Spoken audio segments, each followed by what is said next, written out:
For a long time, I thought I understood how learning worked with donkeys. Because with a lot of donkeys I worked with, earlier in my program, curiosity was usually the starting point. If I could get them curious, everything else followed. Now, that pattern worked enough times that I started to believe that was just how donkeys learned. But working with multiple, very different donkeys at the same time changed my understanding. Because not all of them started in the same place. With a lot of donkeys that I've worked with, curiosity came first. They would begin to explore, engage. Hi. Hey, Bahala. Gosh, look at you two. Hi, Bahala. Hi. Hi, Grace.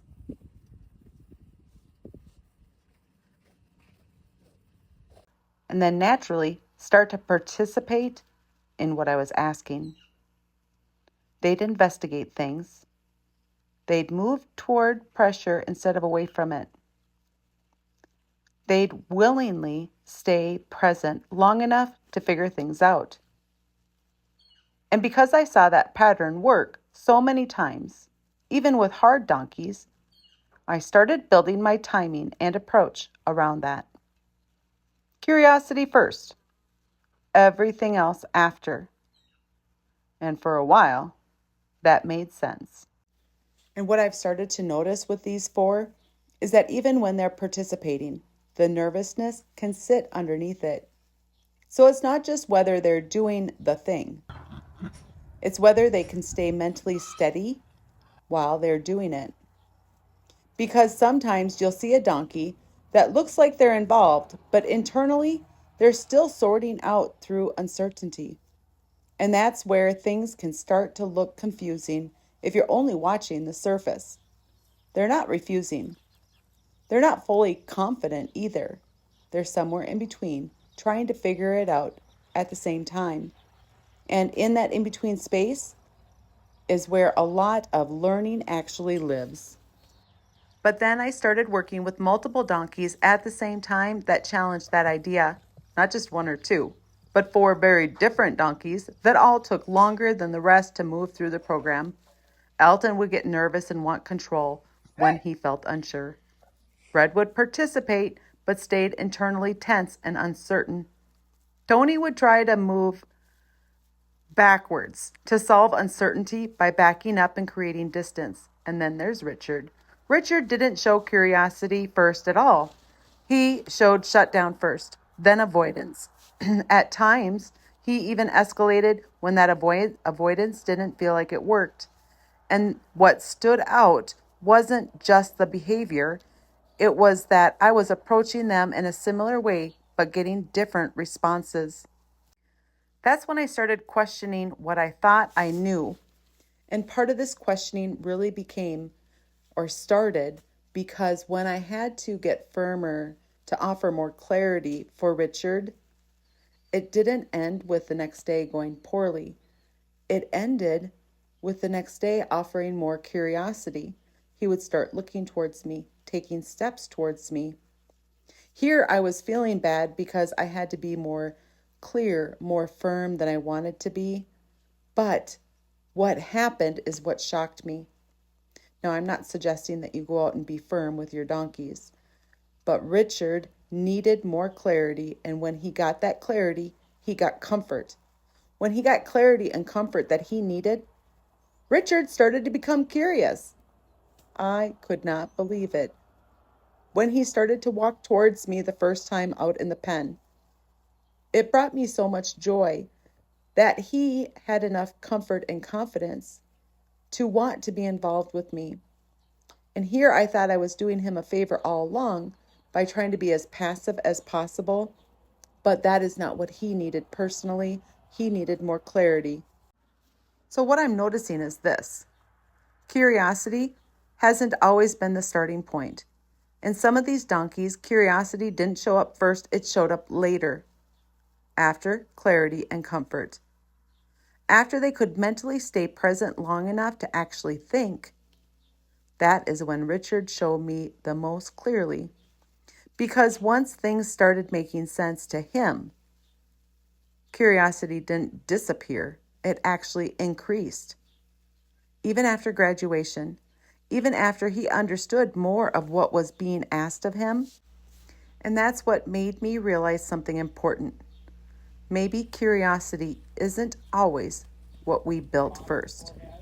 Maybe sometimes curiosity is what shows up after they feel safe enough to access it.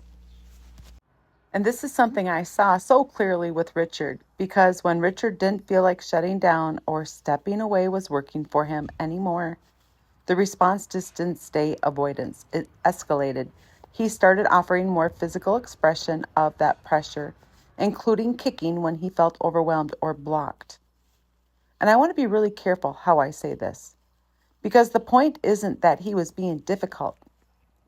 The point is that he was trying to find an answer in the only way he still made sense to him at the moment.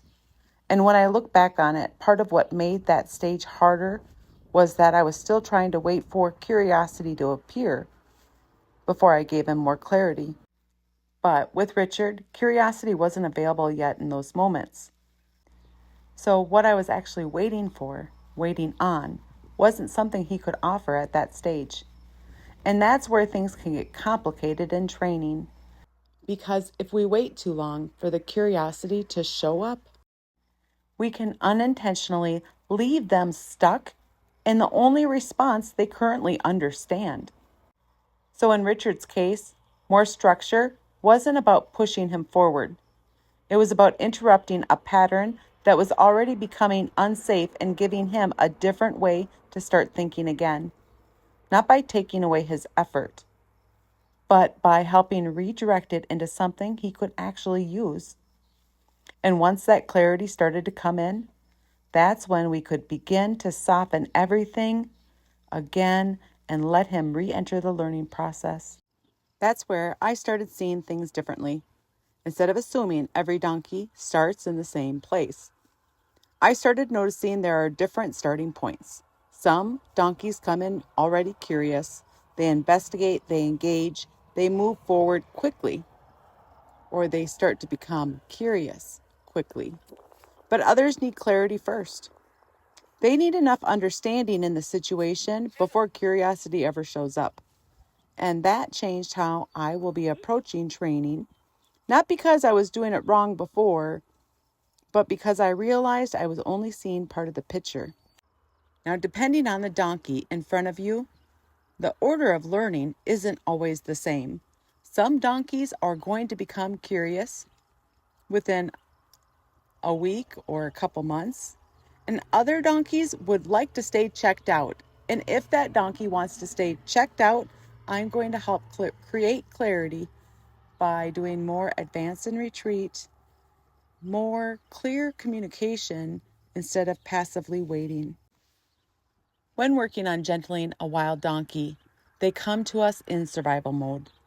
I don't want them to stay in survival mode any longer than they have to.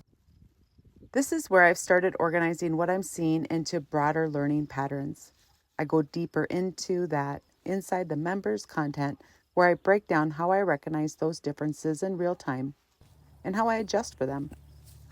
But the biggest takeaways for me was this simple. Not all donkeys start in the same place. And if you assume that they do, you can miss what they actually need in that moment. So what it really comes down to is this. Some donkeys start with curiosity. Others find curiosity later. And part of the work is learning to recognize which one you're working with in front of you. Because once you see that, you stop forcing a pattern onto every donkey, and you start to meet them where they actually are. I think the reason not all donkeys learn the same way is because they're individuals. Just like people, they don't all naturally gravitate toward the same things. Some seem willing to investigate almost immediately. Some seem naturally curious, and others naturally gravitate towards caution.